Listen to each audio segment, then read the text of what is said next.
Good morning students. आज हम पढ़ेंगे बीएससी बीएड जो अपने फिजिक्स की सेकंड बुक है उसकी फर्स्ट यूनिट।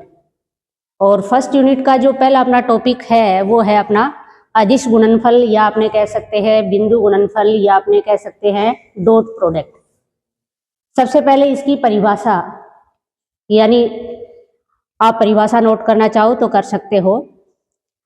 जब दो सदिशों का गुणा करवाते हैं और गुणनफल एक अदिश राशि आती है तो वो गुणनफल कैसा गुणनफल कहलाएगा?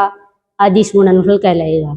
जैसे अपने एक एग्जांपल ले, एक अपने पास वेक्टर है ए वेक्टर और दूसरा है बी वेक्टर।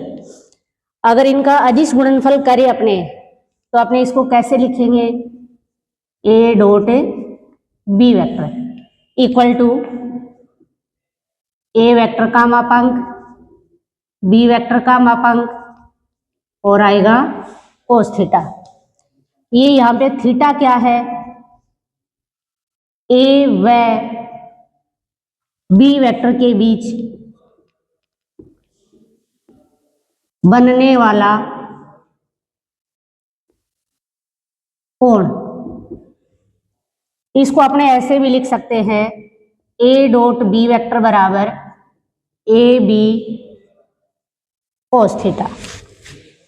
इसके बाद अपने इसके पढ़ेंगे अदिश गुणनफल के गुणधर्म, यानी इसकी क्या क्या प्रॉपर्टी है, यानी बात करते हैं अपने गुणों की। अदिश गुणनफल के गुणधर्म।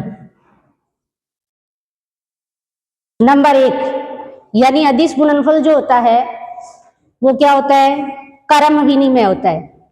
जैसे एग्जाम्पल अपने ले, पहला मैं लिख देती हूं, अदिश गुणनफल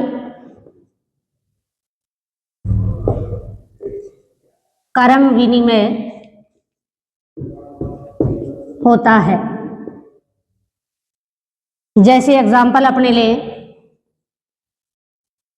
ए डॉट बी वेक्टर बराबर ए बी कोस थीटा, या इसको अपने लिखे ए बी कोस थीटा, या मैं इसको लिख सकती हूं बी ए कोस थीटा, और इसको लिखा जा सकता है बी डॉट ए वेक्टर। यानी यहां था ए डॉट बी वेक्टर और ये आ गया अपने पास बी डॉट ए वेक्टर। इसका मतलब क्या है? अदिश गुणनफल जो होता है वो क्या होता है? क्रम विनिमय होता है। सेकंड, इसकी जो प्रॉपर्टी अपने ये कहे, अदिश जो गुणनफल होता है, यानी अगर समांतर होंगे दोनों वेक्टर तो उनका गुणनफल कैसा आएगा? यानी मान आएगा इसका मैक्सिमम। जैसे समांतर हो तो एग्जाम्पल अपने लेते हैं,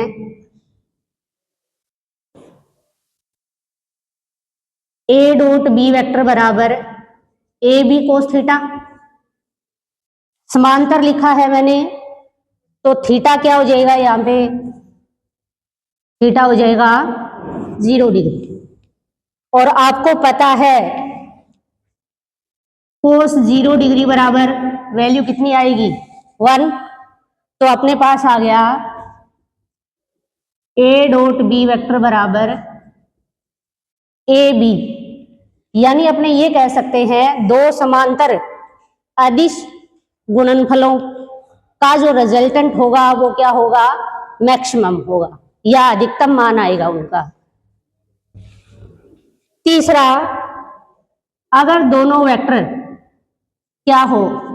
लंबवत हो। लंबवत होंगे तो थीटा कितना होगा? 90 डिग्री, जिससे अपने पास लिखा जा सकता है ये A vector B vector cos theta, या A B cos theta. Theta की वैल्यू अगर अपने रखे, क्योंकि थीटा इक्वल टू 90 डिग्री, और cos 90 वैल्यू 0, तो A डॉट B वेक्टर बराबर क्या हो जाएगा 0। चौथा, अपने ये कह सकते हैं कि जो अदिश गुणनफल है वो बंटन नियम का क्या करता है, पालन करता है, यानी बंटन नियम का पालन करता है। जैसे कोई एग्जाम्पल अपने ने लिया A dot B plus C vector, इसको अपने कैसे लिख सकते हैं, A dot B vector plus A dot C vector. आगे अगर अपने बात करें नेक्स्ट फिफ्थ प्रॉपर्टीज की, अगर इनको अपने निर्देशांकों के रूप में निकालें, जैसे मैं मान लेती हूं A वेक्टर बराबर है अपने पास AX I cap, AY J cap, AZ K cap, और B वेक्टर है अपने पास BX I, BY J cap और BZ K कैप। कंपोनेंट्स के रूप में अगर अपने इसको निकालेंगे तो जैसे लिखो A dot B, value put कर देते अपने इसकी AX I, AY J, AZ K cap dot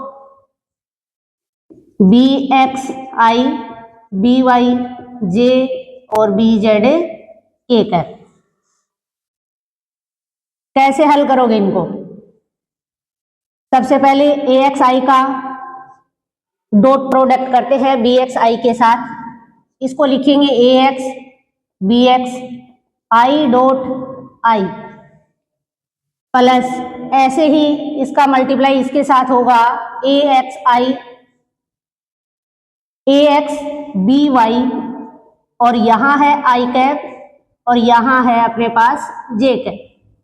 ऐसे ही next AX I cap dot K cap, next अपने AY BX और इधर है J कैप और इधर है I cap plus AY BY J dot J plus AY BZ, इधर है J कैप और इधर है K cap. Next AZ K cap का dot product AZ BX K डॉट I,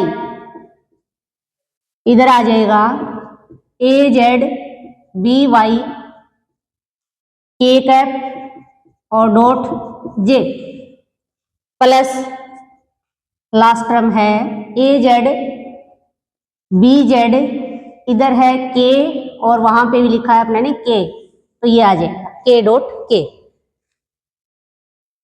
तो देखो अभी अपने ने ये जो प्रॉपर्टी पढ़ी थी, अगर लंबवत होंगे यानी I डॉट I दोनों क्या है पैरेलल, तो यानी समांतर वाली कंडीशन जिसमें थीटा कितना 0, तो यहां पे अपने पास I डॉट I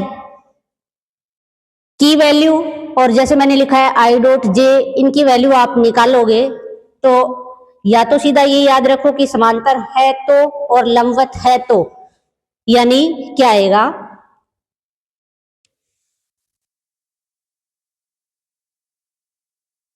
जैसे अपने को पता है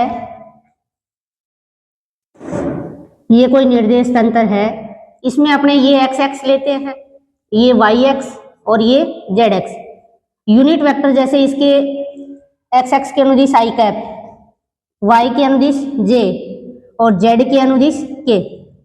I और J क्या है परपेंडिकुलर है, जैसे आई और के, ऐसे ही जे और के परपेंडिकुलर है, लेकिन आई आई के समांतर रहेगा, जे जे के और के के समांतर। समांतर होंगे तो क्या आ जाएगा,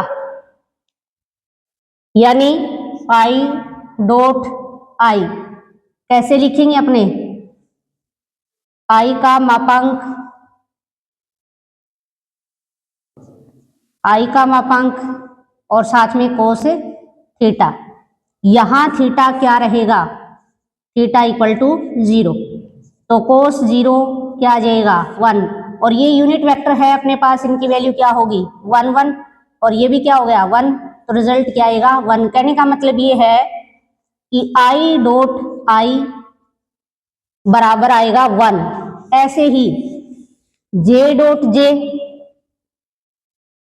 इक्वल टू 1 और के डॉट के इक्वल टू 1। ये बात आपको समझ आ गई होगी। एक इसमें से अपने ये देख लेते हैं, जैसे यहां लिखा है आई डॉट जे, या फिर जे डॉट के, कोई भी एग्जांपल ले अपने, जे डॉट के अगर आपने ले तो इसको अपने कैसे लिखेंगे, जे का मापांक, के का मापांक और साथ में कोस थीटा। यहां जे और के बीच एंगल कितना, यानी थीटा 90 डिग्री। थीटा अगर 90 है तो कोस 90 कितना आ जाएगा 0, तो जे डॉट के यानी क्या आ गया 0। तो इसके अलावा जितने भी अपने ने लिखे हैं, चाहे जे डॉट के हो या के डॉट जे हो, क्योंकि क्रम विनिमय नियम का पालन करते हैं, तो एक ही बात है, इसको ऐसे लिखो आप या इसको ऐसे लिखो, या फिर जैसे के डॉट आई, या यहां पे लिखा है के डॉट जे, यानी इनका सबका मान क्या आएगा 0। तो इसको अपने सोल्व करें इसकी वैल्यू रख करके, तो ए डॉट बी वेक्टर बराबर आ गया, जैसे ये 1 हो जाएगा, इधर ये 1 हो जाएगा और ये 1 हो जाएगा, बाकी सारे क्या हो जाएंगे 0। तो अपने पास ये बचेगा A X B X, A Y B Y और A Z B Z. I hope आपको समझ आ गया होगा। नेक्स्ट अपने एक प्रॉपर्टी और पढ़ते हैं इसकी, अगर बी का ए पर प्रक्षेप या ए का बी पर प्रक्षेप निकालना हो तो आप कैसे निकालोगे। ए डॉट मैंने लिखा B, A B cos theta,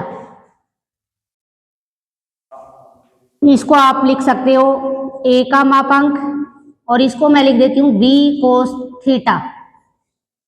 ये क्या कहलाता है, बी का ए पर प्रक्षेप। ऐसे ही इसको ये भी तो लिखा जा सकता है, यानी बी का मापांक, ए का मापांक और कोस थीटा। बी को अपने पहले लिख लेते हैं और इधर इसको लिख देते हैं ए कोस थीटा, यानी ए का बी पर प्रक्षेप। कोई न्यूमेरिकल अगर आता है तो आपको ध्यान रखना है कि क्या पूछ रहा है, तो उसके अकॉर्डिंग आपको फॉर्मूले काम में ले लेने। नेक्स्ट अपने पढ़ेंगे वेक्टर प्रोडक्ट, यानी जैसे अपने ने स्केलर प्रोडक्ट पढ़ा है वैसे ही अपने वेक्टर प्रोडक्ट पढ़ेंगे। डेफिनेशन आप कैसे दोगे इसकी, कि यदि दो सदिशों का गुणा करवाते हैं और गुणनफल एक सदिश राशि आती है तो क्या कहलाएगा, सदिश गुणनफल। जैसे आप इसको कैसे लिखोगे, वही अपने पास दो वेक्टर है, एक ए वेक्टर है दूसरा बी वेक्टर है। सदिश गुणनफल के अनुसार आप इसको ऐसे लिखोगे, और दोनों के बीच अगर एंगल थीटा है, सदिश गुणनफल, या इसको और आप क्या कह सकते हो, क्रॉस प्रोडक्ट बोल सकते हो, वेक्टर प्रोडक्ट बोल सकते हो। जैसे एग्जाम्पल अपने लेते हैं, एक वेक्टर है अपने पास ए वेक्टर, दूसरा है बी वेक्टर, यानी इनका जो सदिश गुणनफल होगा उसको लिखा जाएगा ए क्रॉस बी वेक्टर, यानी इसको आप लिखोगे ए बी साइन थीटा और एन कैप। यहां एन कैप किसको बता रहे हैं, यानी दिशा को, डायरेक्शन को बता रहे हैं। ऐसे आगे अपने इसके अंदर देखो, क्योंकि सदिश गुणनफल है, आपको आपने पढ़ रहे हैं जैसे सदिश गुणनफल या क्रॉस प्रोडक्ट, यानी देखो वेक्टर जब क्वांटिटी पढ़ते हैं अपने, तो अपने को यानी पता होना चाहिए कि उसका परिमाण भी पता हो और परिमाण के साथ साथ उसकी डायरेक्शन भी पता होनी चाहिए। वैसे ही जब अपने वेक्टर प्रोडक्ट की जब बात कर रहे हैं तो उसके अंदर भी अपने को पता होना चाहिए कि परिमाण के साथ साथ उसकी डायरेक्शन की भी जरूरत पड़ेगी। तो आप डायरेक्शन कैसे निकालोगे, इसके लिए दो नियम दिए गए हैं। दो नियम कौन कौन से हैं, एक तो है दाएं हाथ का नियम, दाएं हाथ का नियम, दूसरा है दक्षिणावर्ती पेच नियम।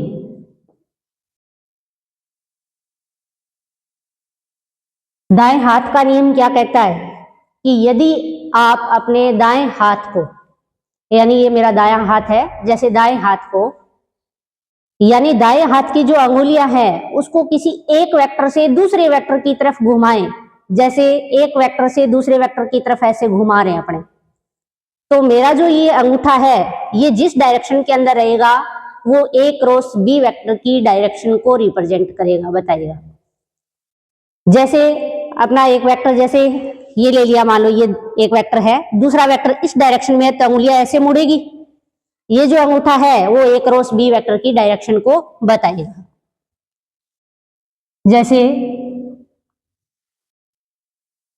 ये कह सकते हैं ये ए वेक्टर है, ये बी वेक्टर है, बी अपने ने अपना हाथ ऐसे रखा और ऐसे यूं कर रहे हैं, तो जो अपना ऊपर की तरफ अंगूठा है ये किसको बताएगा, ए क्रॉस बी वेक्टर की दिशा को बताएगा।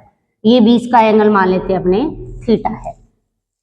नेक्स्ट जैसे मैंने लिखा है दक्षिणावर्ती पेच नियम। दक्षिणावर्ती पेच नियम, जैसे आपको पता है कोई पेच, मान लो पेच को आप बंद कर रहे हो या आप पेच को खोल रहे हो, यानी कोई मान लिया सरफेस है उसके ऊपर आप पेच को जैसे घुमा रहे हो, तो पेच को एक वेक्टर से दूसरे वेक्टर की तरफ जब घुमाओगे, हो सकता है आप उसको क्लॉकवाइज घुमा रहे हो या हो सकता है आप उसको एंटी क्लॉकवाइज घुमा रहे हो।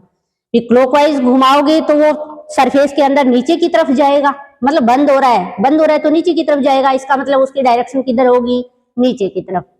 आप उसको खोल रहे हो तो पेच ऊपर की तरफ आगे बढ़ रहा है, तो उसकी जो डायरेक्शन होगी वो सरफेस के लंबवत जैसे ऊपर की तरफ हो जाएगी। तो ये दोनों नियम अपने कहाँ काम आते हैं, यानी जो सदिश गुणनफल है उसकी डायरेक्शन को बताने के लिए अपने काम में लेते हैं। जैसे अपने ने पढ़ा था अदिश गुणनफल के कुछ गुण होते हैं, वैसे ही जो वेक्टर प्रोडक्ट है उसके भी गुण है। पहला कौन सा है, जैसे उसमें अपने ने पढ़ा था अदिश गुणनफल क्रम विनिमय नियम का क्या करता है, पालन करता है। क्या सदिश गुणनफल भी क्रम विनिमय नियम का पालन करता है, नहीं। क्यों, क्योंकि देखो अपने पास दो वेक्टर, यानी ए वेक्टर क्रॉस बी वेक्टर, इसको आप नहीं लिख सकते, क्या नहीं लिख सकते, बी क्रॉस ए वेक्टर, ठीक है। तो एक तो ये हो गया कि सदिश गुणनफल जो है उसके लिख देते हैं इधर गुणधर्म, और पहला है क्रम विनिमय नियम का पालन नहीं करता।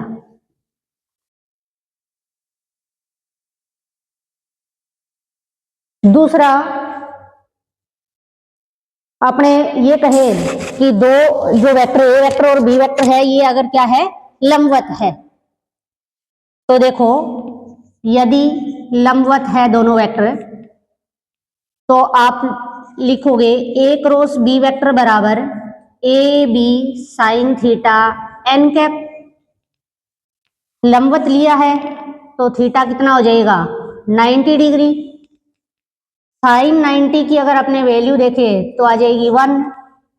तो ये अपने पास आ गया ए क्रॉस बी वेक्टर बराबर ए बी, यानी अपने ये कह सकते हैं ए क्रॉस बी, यानी अगर लंबवत होंगे दोनों ए और बी वेक्टर तो इनका मान यानी मैक्सिमम होगा। सेकंड प्रॉपर्टी, अगर कहें दोनों वेक्टर क्या हो समांतर हो तो इनका जो सदिश गुणनफल है वो कैसा आएगा, शून्य आएगा। दूसरा, अगर दोनों वेक्टर क्या हो समांतर, एग्जाम्पल अपने यही ले सकते हैं, जैसे ए क्रॉस बी वेक्टर बराबर A B sine theta n के। समांतर लिखा है तो थीटा आ जाएगा 0 डिग्री। ए क्रॉस बी अपने पास यानी ये बन जाएगा 0। तो अपने ये कह सकते हैं कि यदि दो सदिश क्या है समांतर है तो उनका जो सदिश गुणनफल है वो क्या होता है, शून्य होता है। तीसरा अपने देखते हैं कि क्या ये बंटन नियम का पालन करता है।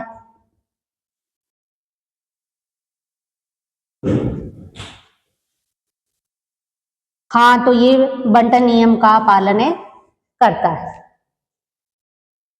नेक्स्ट, जैसे अपने इसको कंपोनेंट्स के रूप में भी निकालें तो आप इसको कैसे हल करोगे, वैसे ही ले लो। ए वेक्टर बराबर कुछ नहीं दिया तो आप उसको कंपोनेंट्स के रूप में ऐसे लिख सकते हो, A X I cap A vector बराबर ए वाई जे कैप और A Z K cap. B vector बराबर B X I B Y J और B Z K cap. A cross B अगर निकालोगे तो ये लिखा जाएगा ए एक्स आई ए वाई जे और A Z K cap. Cross B vector की भी वैल्यू रख दो, B X I B Y J और ये आ जाएगा B Z K cap. Cross product करते हैं अपने इनके साथ। ए एक्स यूनिट वेक्टर देखो यहाँ क्या है, आई क्रॉस आई, इधर बी एक्स है, इधर इसके साथ ए एक्स बी एक्स भी लिखना, ए एक्स और बी एक्स, फिर ए एक्स बी वाई, इधर है यूनिट वेक्टर आई कैप और यहाँ बी वाई के साथ है जे कैप। ऐसे ही नेक्स्ट ए एक्स बी जेड, इधर है आई कैप और यहाँ है K cap, plus A Y J cap का क्रॉस प्रोडक्ट होगा इसके साथ, ए वाई बी एक्स, इधर देखो जे कैप है और यहाँ है I cap, plus A Y B Y unit vector इधर है जे कैप और इधर है J cap, plus A Y B Z, ये आ जाएगा जे क्रॉस के। लास्ट अपने पास ए जेड बच गया, ए जेड बी एक्स और यहां है के क्रॉस क्या आ जाएगा आई। ऐसे ही प्लस ए जेड बी वाई के क्रॉस जे, प्लस आप इनका क्रम चेंज नहीं करोगे, जैसे जे पहले आ रहा है आई बाद में आ रहा है तो इसको लिखोगे के क्रॉस आई, जैसे के क्रॉस जे, के क्रॉस के, ठीक है, ये चीज ध्यान रखना आप। A Z B Z unit vector है के कैप क्रॉस के कैप। अभी अपने ने पढ़ा था जैसे आई क्रॉस आई, जे क्रॉस जे और के क्रॉस के किसके इक्वल होगा, यानी सेम अगर वेक्टर है तो दोनों के बीच एंगल जो बनेगा वो कितना बनेगा, 0 डिग्री, और साइन थीटा आएगा जिसकी वैल्यू क्या हो जाएगी भाई, थीटा अगर 0 है तो साइन 0 0, तो इनका मान क्या हो जाएगा 0। यहां मैंने लिखा है आई क्रॉस जे यानी इक्वल टू किसके होगा, के आई क्रॉस जे के, और इधर है आई क्रॉस क्या है के किसके, माइनस जे के। ऐसे ही जे क्रॉस आई,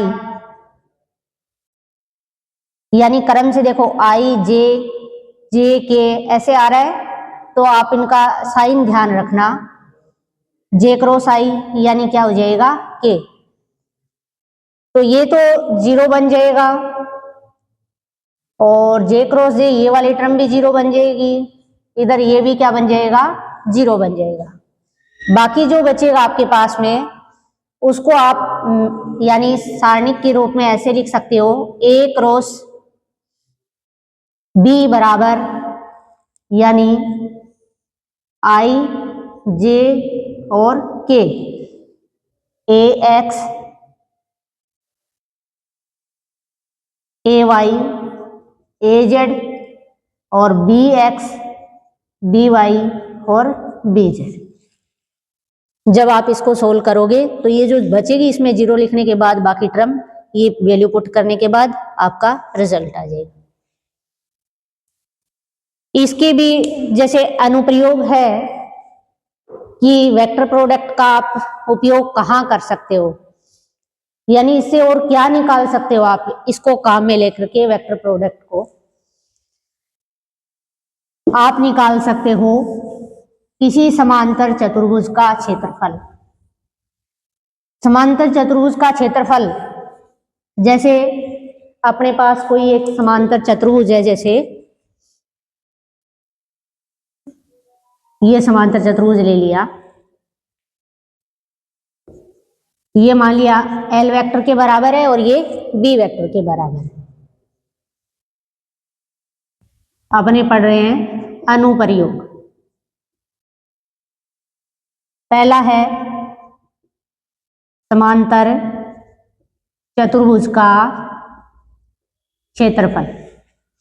अगर अपने को समांतर चतुर्भुज की दोनों भुजाएं दे रखी हो तो आप इसका एरिया लिखोगे एल क्रॉस बी वेक्टर। दूसरा आप क्या निकाल सकते हो, किसी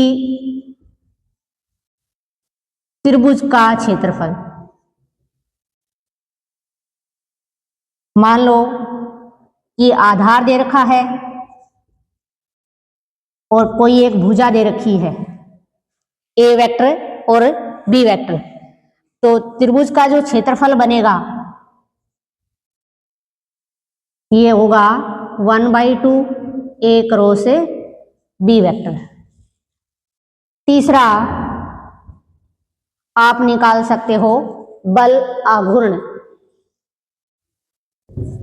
बल आघूर्ण किसके द्वारा लिखते हैं बल आघूर्ण को, टो के द्वारा, यानी tau equal to r cross F. सब में देखो क्रॉस प्रोडक्ट कर रहे हैं अपने, इधर भी एल क्रॉस किया है, यहाँ ए क्रॉस बी लिखा है, या आर क्रॉस एफ लिखा है। चौथा आप निकाल सकते हो, क्या निकाल सकते हो, बल आघूर्ण हो गया, त्रिभुज का क्षेत्रफल, समांतर चतुर्भुज का क्षेत्रफल, और कोणीय संवेग यानी कोणीय संवेग। आप इसको एल वेक्टर के द्वारा लिखो या आप इसको जे वेक्टर से लिखो, यानी इसका फॉर्मूला होता है आर क्रॉस पी। और लास्ट है इसका यानी लोरेंज बल। लोरेंज बल जैसे कोई चार्ज है Q, इस Q पर फोर्स लग रहा है कितना F, किसके कारण? इलेक्ट्रिक फील्ड जिसकी इंटेंसिटी है E और मैग्नेटिक फील्ड जिसकी इंटेंसिटी है B। तो देखो इलेक्ट्रिक फील्ड के कारण लगने वाला फोर्स हो जाएगा, इसको मैं लिख देती हूं Fe QE वेक्टर, और मैग्नेटिक फील्ड के कारण लगने वाला फोर्स जिसको आप लिख सकते हो FM के द्वारा, जिसको QV क्रॉस B। दोनों के कारण इलेक्ट्रिक फील्ड और मैग्नेटिक फील्ड के कारण लगने वाला टोटल बल लोरेंज बल, जिसको आप लिखोगे Fe प्लस FM। दोनों की अगर वैल्यू पुट कर दे तो ये बन जाएगा Q, बाहर दोनों में कॉमन आ रहा है E plus V cross B। तो ये आपके पास लोरेंज बल। तो आज अपने ने पढ़ा यानी डॉट प्रोडक्ट और क्रॉस प्रोडक्ट, ये दोनों कंप्लीट हो गया है, एग्जाम्पल, डेफिनेशन और इसके अनुप्रयोग। नेक्स्ट अपने पढ़ेंगे अगली क्लास में। Thank you.